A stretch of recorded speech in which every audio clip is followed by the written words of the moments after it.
Għalċali il-familja kienet kollox, kienu kuntenti li jisom reġaw saru għarajjes u issa qed igawdu aktar lil xulxin wara li rabbew u kabru b'tant għozza liż-żewġ u lidhom.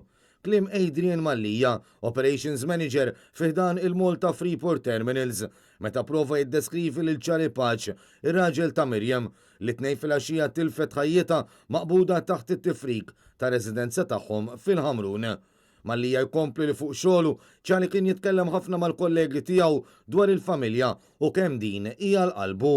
Riċentament diskussjoni li kellna jiena ċali fl-uffiċċju tiegħi kienet illi kemmu kontent bħalissa illi reġgħu saru għarajjes u l-mara tiegħu għall-efrela. U kemm qed jieħu pjaċir illi qed igawdu lil xulxin mingħajr ħsibijiet ta' tfal u allura jistgħu joħorġu qed isemmi li qed imorru is-sinema flimkien jaraw xi film joħorġu jieklu. Dik waħda mill-affarijiet li għafsit li qalbi meta sirt naf bl-aħbar. U lil Mirjam u jfissirha bħala mara li kienet dejjem bitbissima fuq wiċċa u li dejjem l-estatejn lil ħaddieħor.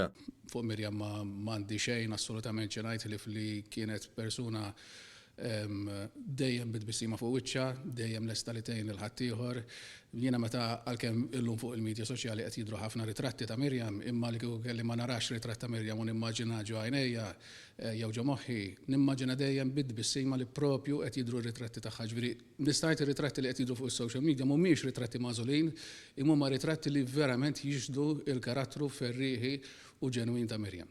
Anke Roni Tonna, wieħed mill-ġirien tal-familja Paċ, jiddeskrivi lil Mirjam u ċali bħala koppja li għenu li żewġ uliedhom jikbru f'ambjent sane ta' familja. Tonna jispjega li Mirjam fil-ħin tal-inċident kienet qed tħejji l-ikel għal ċali li kien wasal biex jispiċċa mix-xogħol. Huma nies veru kwieti biex ikellmuk titkellemmhom. Nies tal-affarijiet tagħhom. Kien naroħ fil-ħodu lilu u t-tfal u li l-ġili tgħaddi tixtri minn ħdejna salmu l-xulxin bonġu. Hija jisu għafsa ta' qalbu jien narhom li mhux qegħdin hawnhekk iktar x'in noħroġ hawn barra x'in nara dak il-bini mwaqqa'.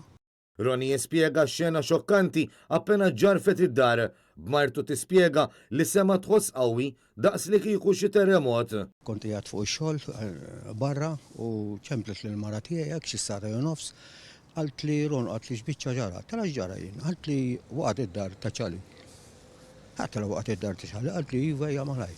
U minn dak il-ħin stess tlaqtu ġejt hawnhekk. Xukjati u aħna anke l-mara bordieri nħsadna tgħidli li kif sama dak il-ġebel nieżel ħarġet u bdiet ġara isu xi terremot. U fl-eħħa ta' berqa l-aħbar li residenza ġarfet fil-Ħamrun waslet anke fil-Freeport. U mill-ewwel indunaw li l-post jinsab qrib ir-residenza tal-familja Paċ. Aħna meta sirna nafu bl-aħbar, kull ma sirna nafu li kien hemm xi dar xi inċident li kien ġara fl-inħawi ta' fejn joqgħu.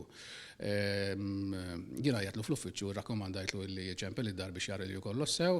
Fil-fatt qal li kien qed jipprova jikkuntattja lil Mirjam imma Mirjam ma kienx qed tirrispondih.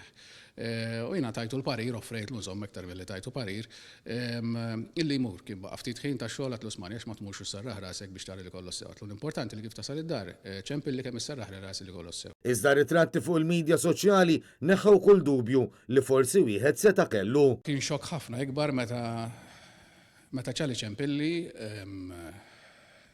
u l-ewwel ħaġa li qal li jisma' id-dar tiegħi u Mirjam qiegħda hemm taħt. Imbikkem Adrian Mallija jirrakkonta l-ftit kliem li rnexxilhom jgħidu lil xulxin u ċali. Ġejt bla kliem li ċali ħani ġeħdejk matlux u ma kellimniex iżjed laqqas qata minn fuq il-linja tajt jiena bqajt nipprova nikkuntattjah imma ma kellimniex batt l-affarijiet u tlaqt idejh. Adrian jispjega li baqa' qrib ċali sakemm il-katavru ta' Mirjam ittella bla ħajja minn qalb it-tifrik. Tant kellu xokk kbir battu minn idejh bdejt inkellmu u letteralment laqqas kien jaf li qed inkellmu. Imbagħad meta realizza d-dar sabni hemmhekk u ħlief jibki u jannaqni ma għamilx. Dan kollu kien xokk kbir anke għall kumplament tal-kollegi fil-Freeport li fi kliem Adrian Mallija dejjem ħadmu bejniethom daqs li kieku familja waħda. Għaldaqstant fisem sħabu u tenna l-messaġġ nazzjonali ta' solidarjetà għal ċali u l-familja tiegħu. L-għajnuna tagħna għalmenu bħala Freeport qatt ma naqset bħala kollegi iktar u iktar minħabba li l-ċali paċna fuq u ċali paċwa kifat bnidem li ma tistax ma tajnux għaliex ma naqas qatt fir rispett lejn l-individwi. Li hemm bżonn aħna lesti li nagħmlu mhux biss bħala kollegi ma bħala kumpanija diġà qed isiru ħafna efforts. Kwalunkwe mod li l-ċali nistgħu ngħinuh aħna lesti li ngħinuh. Klim ta' appoġġ ukoll mill-ġirien kif ittem jgħid Roni Tonna.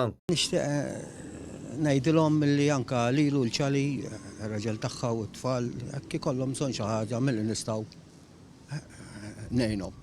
Daw x'inhu ġar tiegħek nista' nkun jien u jista' jkun kulħadd.